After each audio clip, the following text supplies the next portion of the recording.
State cyber સેલે કન્ટેન્ટની ચોરી કરીને supply કરવાનો પર્દાફાશ કર્યો છે। જીઓ હોટસ્ટાર ઉપરાંત અન્ય કેટલીક ચેનલ્સનું કન્ટેન્ટ ચોરીને આઈપીટીવી એપ મારફતે સપ્લાય કરવામાં આવતું હતું।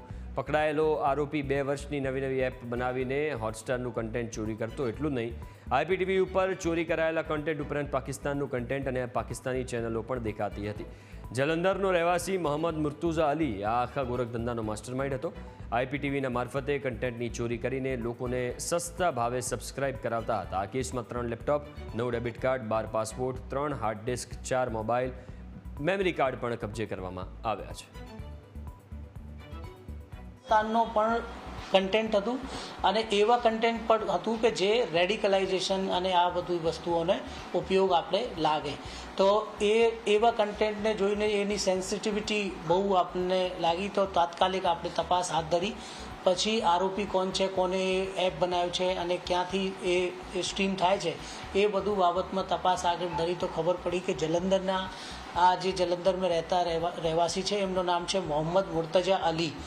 એ એમના માસ્ટરમાઇન્ડ છે જેને એપ બનાવ્યું છે અને એમના એપ મારફતે આ બધી વસ્તુઓ આપણે લોકો અહીંયા એમાં એક તો કોપીરાઇટ એક્ટનો ભંગ થાય છે કેમ કે એ ઘણા બધા જે રાઇટ્સ લેતા ચેનલ્સ છે કે ઇન્ટરનેટ ટીવી છે એમનો કન્ટેન્ટ પણ સ્ટ્રીમ કરતા હતા।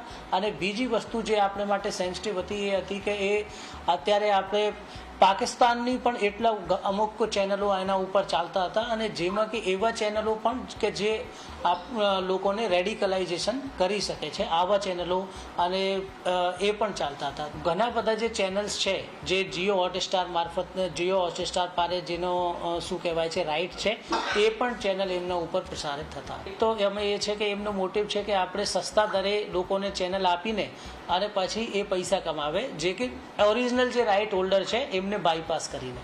બીજું છે કે એમના જે સબસ્ક્રાઈબર હોય છે તો એ સબસ્ક્રાઈબર આધારે એમને ગૂગલ પાસેથી કે અમુક બીજી કંપનીઓ પાસેથી એડ્સ પણ મળતા હોય છે તો એમને એડ્સ રેવન્યુ પણ ઘણા બધા આવતા હોય છે।